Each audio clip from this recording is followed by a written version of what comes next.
was your guys' swim. Mine was great. Damn it.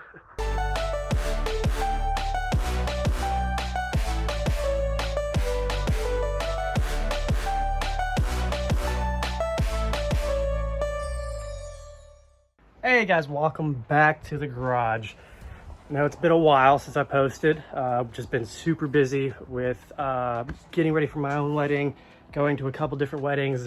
And going to Grid Life and helping them out. There was like a series of week where it was 2 or 3 where it was just like I was working super late to make up time and then going traveling, and then it felt like we were just driving back and forth, and it didn't feel like I was just so exhausted. I just could not physically get myself to go out in the garage and work. With that being said, we are back. Hello to all the new subscribers.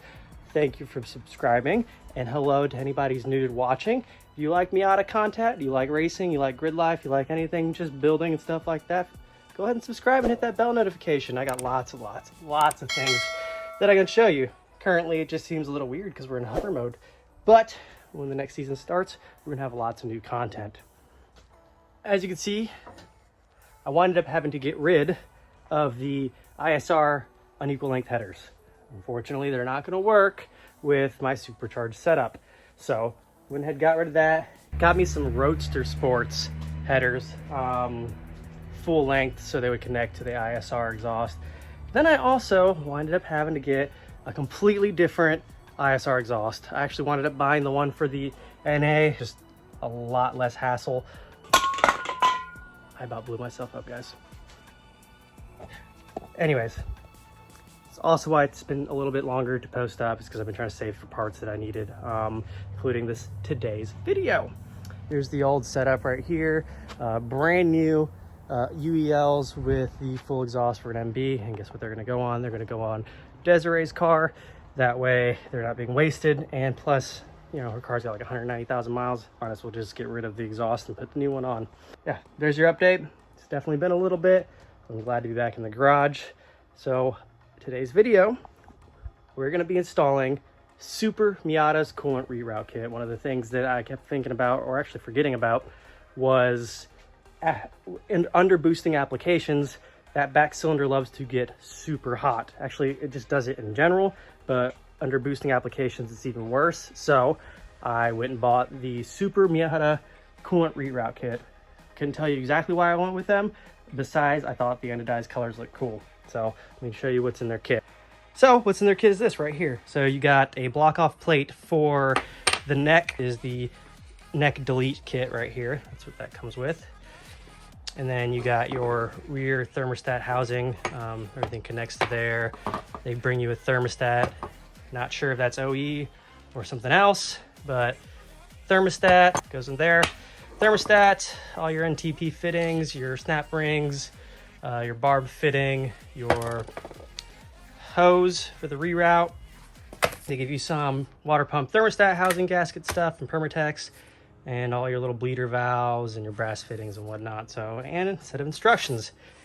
Realistically, this would be a lot better if I was able to pull the motor, but I'm not gonna pull the motor right now. I don't really wanna do that. So we are gonna do a how-to video of putting this coolant reroute kit with the engine inside.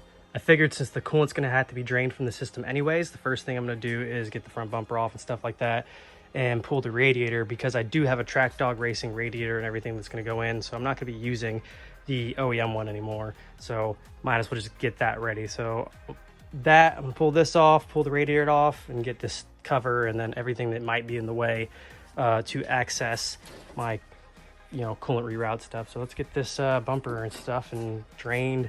I have to pull the splitter to get the radiator drained, so let's start that.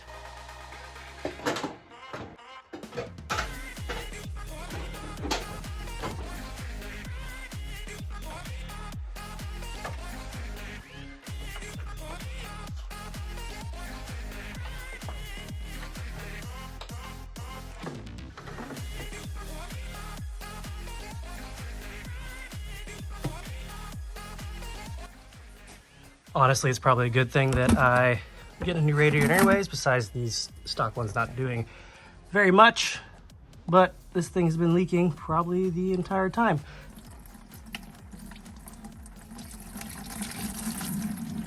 See, the little head off it was broken anyways. So, how is that sealing? No idea.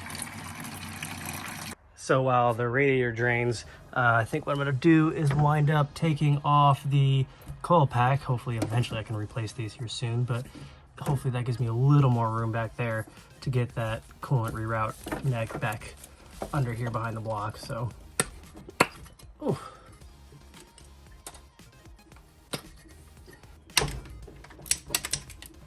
Clearly.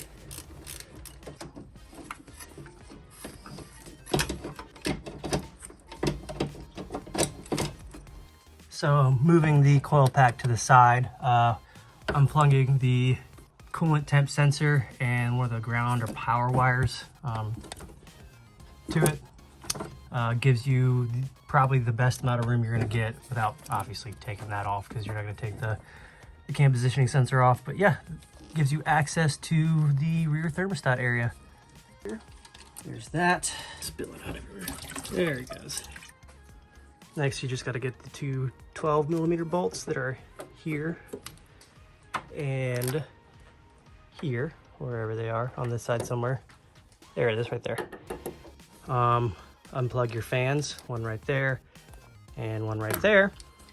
Make sure your hoses are disconnected. And once you get that loose, you should be able to pull the radiator up and out of its little rubber perches. There we go.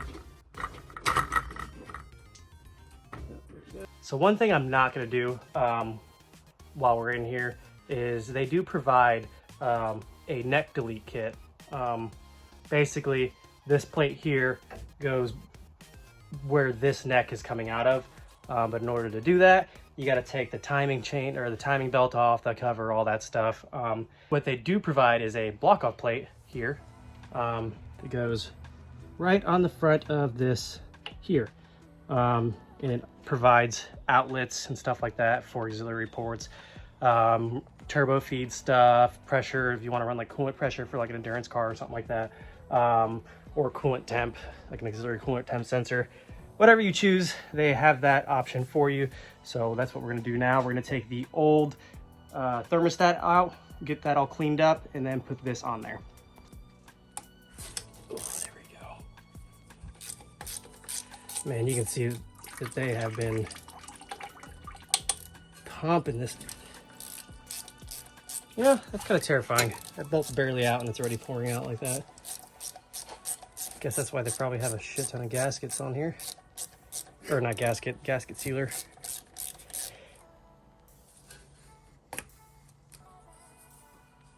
Oh no, there we go. Yeah, that's a lot of gasket maker.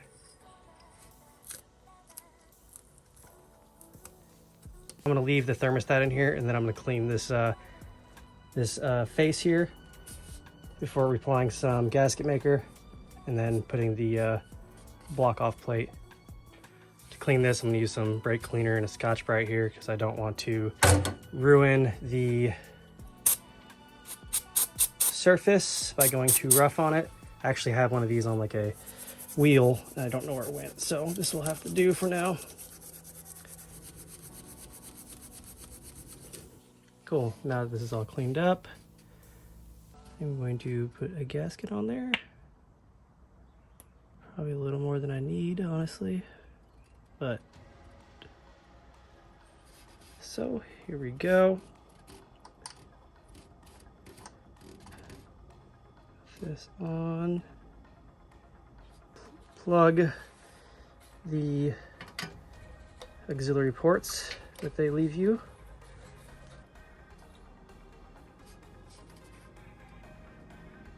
Okay, so now I'm going to pre-assemble the rear coolant output area.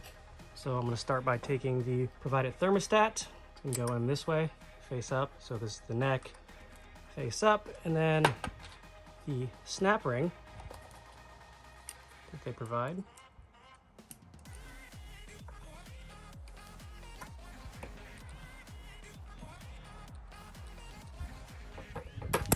There it goes. Just like that. I just had to be 10% smarter. Okay, so I'm going to apply some more gasket maker here. This thing's just too pretty.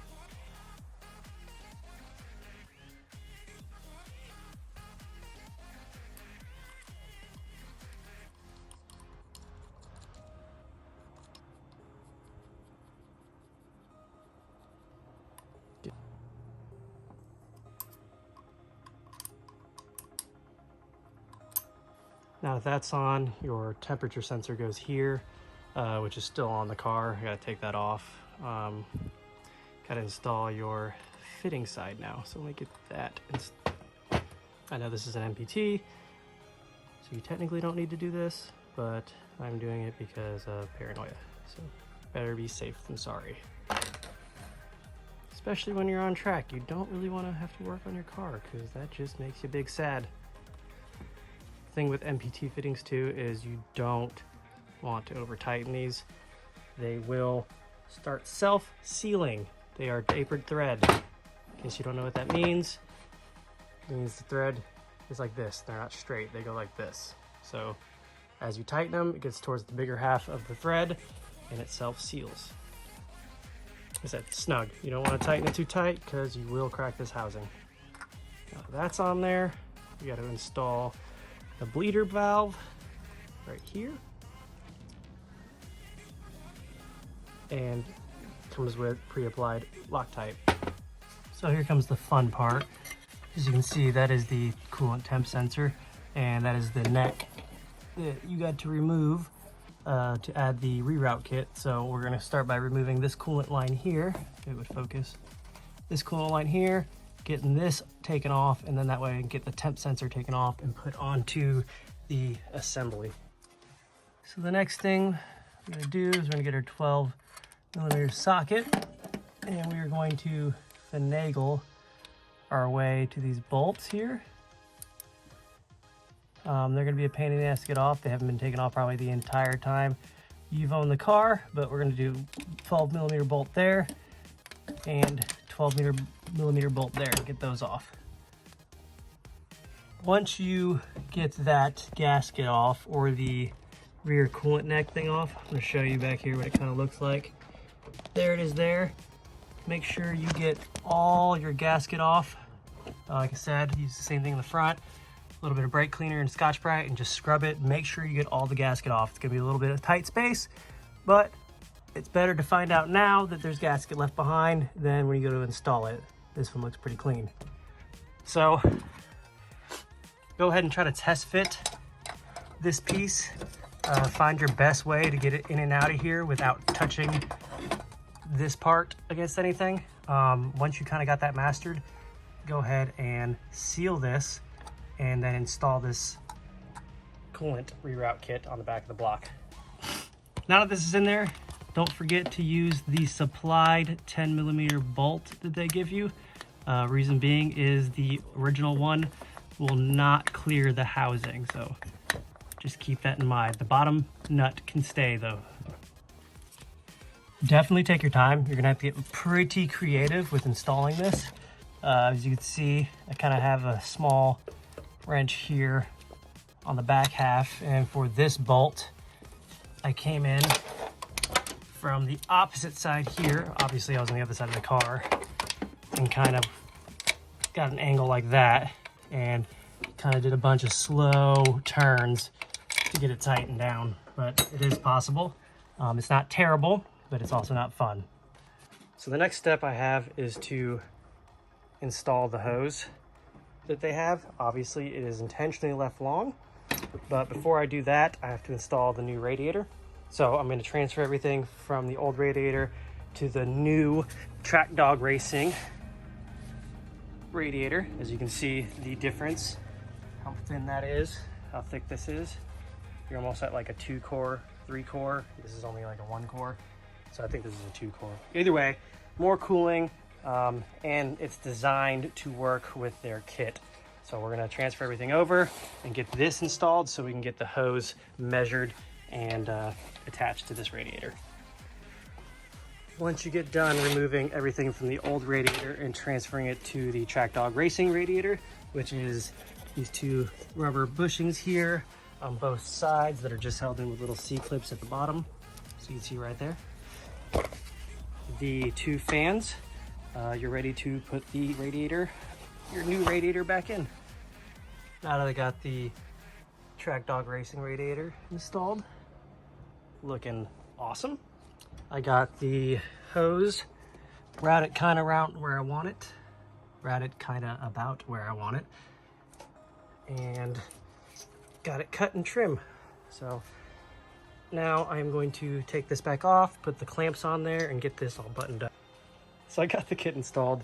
I have to reroute this line. I have AWR drop mounts, so that's partially the reason why this is lined up the way it is. So I'll have to reroute it underneath these wires and stuff. So that'll be a later thing because there's no coolant in this. But got this installed, buttoned up all the hoses. Oh, look at that. I missed the fan. Buttoned up the lower radiator hose, buttoned up this hose here that runs to the back of that neck. Put the coil pack back on, so you're not gonna be able to really see anything back there. There it is, sitting right there, bleeder nipple. We got the thermostat in and all that stuff. So she's laughing because I said nipple. No, I'm not. But that right there concludes the Supermiata Coolant Reroute. It's probably like maybe a 3-hour job, I would assume. I don't know, I didn't really time it, but I'd say about 3 hours you can get the job done, taking your time. I also winded up installing a new exhaust system today, the radiator along with the coolant reroute. So super easy. One of the best things I can recommend before you boost your car to keep your block cool. Hell, even before you boost your car, it's probably one of the better things I should have done sooner. But that way it's going to keep all four of your cylinders nice and cool. And it's pretty simple. If you like today's video, leave a thumbs up. If you're interested in more Miata things, go ahead and hit that subscribe button, click the bell notifications for when I post. If you're interested in one of these 6 shirts by Spike Performance, I will leave a link in the description. Also, I will leave a link to the Supermiata Coolant Kit that I used in case you just want to go ahead and do that yourself. And I'm also going to leave a link to the AWR drop mounts that I have, along with Spike Performance hood louvers and fender louvers. Thank you guys for watching. I appreciate all the new followers. I'll see you guys on the track.